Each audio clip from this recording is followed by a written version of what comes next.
নমস্কার বন্ধুরা, আমাদের ননদ বৌদির চ্যানেলে আপনাদেরকে অনেক অনেক স্বাগত। আজকে আমরা কলার মোচা বা কলার ফুল দিয়ে মোচার ঘন্ট বানিয়ে আপনাদের দেখাবো। ঘন্ট বানাবো ছোলার ডাল আর পেঁপে দিয়ে। চলো বোনটি, পেঁপেটা পেরে নি। আমাদের গাছেই তো পেঁপে আছে। হ্যাঁ, চলো পেরে নি।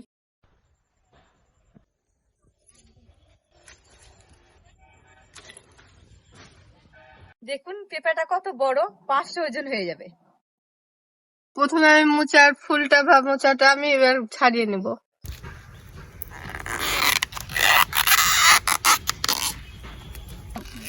বিয়াসনের কাঠির মতো আছে, ওটা একটাই তো সিরের মতন, এই তো এটা, আর এর সাথে একটা এইটা ফেলে দিতে হবে।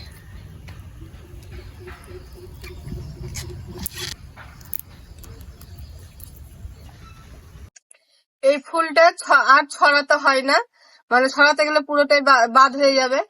ভেতরের অংশটা কচি হয়ে আছে, এবার আমি কেটে নেব।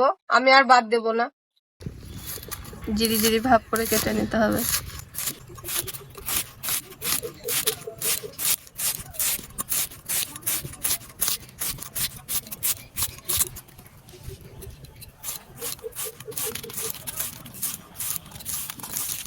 সরু করে কেটে নেব।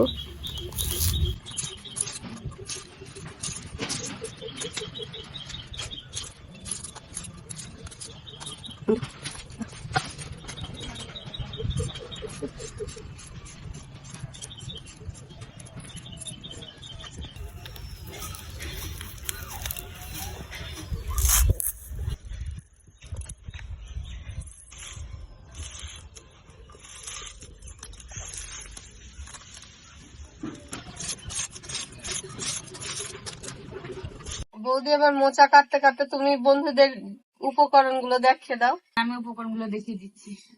পেঁয়াজ, ছোলার ডাল দিয়ে মোচার ঘন্ট বানানোর জন্য আমি যেগুলো নিয়েছি: লবণ, হলুদ, সর্ষের তেল, জিরে, গোটা ধনে, 5 ফোড়ন, দারচিনি, লবঙ্গ, এলাচ, 1 বাটি ভেজানো ছোলার ডাল, পেঁয়াজ, রসুন, আদা, কাঁচা লঙ্কা, তেজপাতা, শুকনো লঙ্কা, একটা আলু আর পেঁপে নিয়ে নিয়েছি। বন্ধু, তুমি পেঁপেটা কেটে নাও, আমি মোচাটা ভাপ দিয়ে নেবো। আচ্ছা, কেটে নিচ্ছি।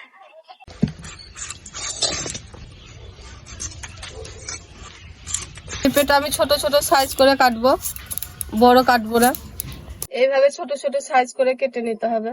আমি কড়াইয়ে জল দিয়ে দিয়েছি মোচাটা ভাপ দেওয়ার জন্য, এবং মোচাটা দিয়ে দিই। দেখো, আমি পেঁপেটা অর্ধেকটা দিলাম, অর্ধেকটা দিলাম না। অনেক বড় পেঁপে, অতটা লাগবে না। পেঁপে হয়ে যাবে। না না, অর্ধেকটাই ঠিক আছে। ওটা তুমি রেখে দাও, অর্ধেকটাই দিলাম। মোচাটা এবার আমি দিয়ে দিচ্ছি। এবার পেঁপেটা আমার ভালোভাবে ধোয়া হয়ে গেছে। এবার আমি মোচার মধ্যে আলু আর পেঁপেটা দিয়ে দেবো। প্রথমে আমি সবগুলো একসাথে ভাপ দিয়ে নিচ্ছি। আমি ডালটা বেটে নেবো।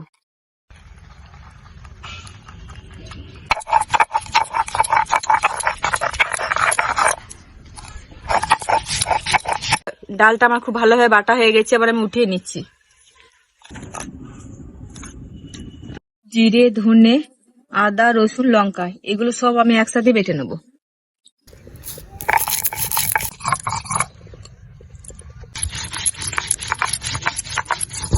মশলাটা ভালোভাবে বাটা হয়ে গেছে, আবার আমি উঠিয়ে নিচ্ছি। আমি গোটা গরম মশলাটা বেটে নিচ্ছি।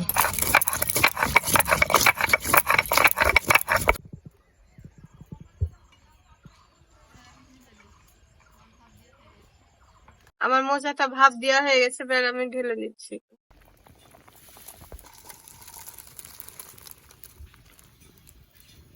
মোচা থেকে কত কষ বেরিয়েছে। এই কারণের জন্য মোচাটা ভাপ দিয়ে নিতে হয়। দেখুন কত কালো মতো কষ। এবার আমি কড়াইতে তেল দিচ্ছি।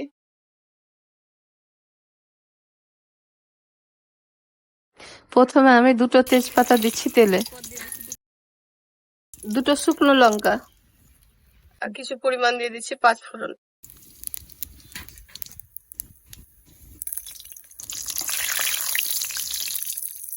এবার আমি পেঁয়াজটাও দিয়ে দিচ্ছি।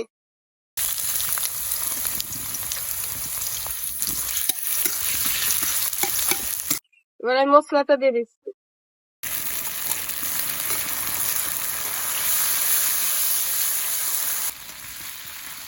মশলাটা 1 মিনিট মতো নেড়ে নেওয়ার পর আমি ছোলার ডাল বাটাটা দিয়ে দিব। এবার আমি দিয়ে দিচ্ছি 1 চামচ মতো হলুদ,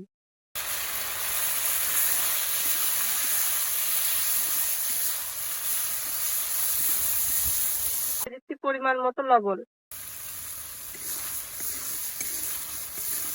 হলুদ আর লবণটা মশলার সাথে খুব ভালোভাবে মিক্স করে নেবো। আমার 1 মিনিট মতো মশলাটা নাড়া হয়ে গেছে, এবার আমি ছোলার ডাল বাটাটা দিয়ে দিচ্ছি। আমি মশলাটাও ওই ছোলার ডালের সাথে 1 মিনিট মতো কষতে নিব।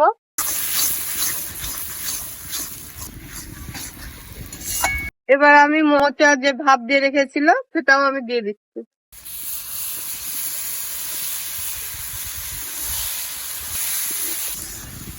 আমি কন্টিনিউ এইভাবে মশলাটা 5-7-8 মিনিট মতো কষিয়ে নিচ্ছি। আর এটা লাগাতার নাড়তে হবে, কারণ আমি ডাল বাটা দিয়েছি, না হলে কড়াইয়ে লেগে যাবে।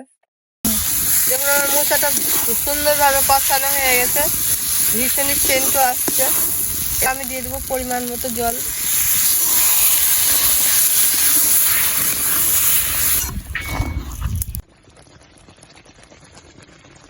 আমি এটা ধিমি আছে 5 মিনিট মতো রান্না করে দেবো। ভালোভাবে হ্যাঁ। সিদ্ধ হয়ে গেছে, তাই বেশিক্ষণ জাল দেওয়া দরকার নাই। আমার মোচাটা পুরোপুরি হয়ে গেছে, এবার আমি গরম মশলা দিয়ে নামিয়ে নেবো।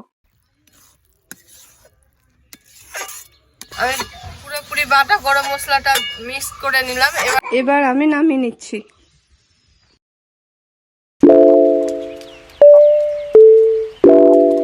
আজকে আমরা অল্প ভাত দিয়ে মোচার ঘন্ট খেয়ে বলবো কেমন হয়েছে।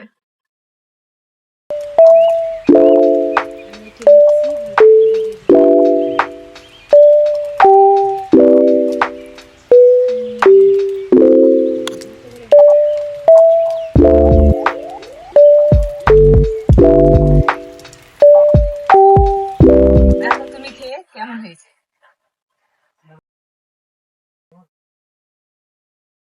ভীষণই টেস্ট হয়েছে। এই মোচার ঘন্ট দিয়ে 1 থালা ভাত সম্পদ। বন্ধুরা, আজকে আমি নিজের হাতে খেয়ে বলবো কেমন হয়েছে রান্নাটা। ভীষণ স্বাদ হয়েছে, ভীষণ স্বাদ, টেস্ট হেভি। এত স্বাদ আর এত টেস্ট কোনো কিছু লাগবে না, এই মোচারটা দিয়েই সব ভাত খাওয়া হবে। আমাদের ভিডিওটি ভালো লাগে লাইক কমেন্ট শেয়ার করুন, আর সাবস্ক্রাইব করে অল বাটনে ক্লিক করুন। আর পরের ভিডিওর জন্য অপেক্ষায় থাকুন। দেখুন বন্ধুরা, মোচার ঘন্টটা ভীষণই সুন্দর হয়েছে, পুরো তরকার মতো। এটা আপনারা রুটির সাথেও খেতে পারবেন। ভাত রুটি দুটোর সাথেই খেতে পারেন।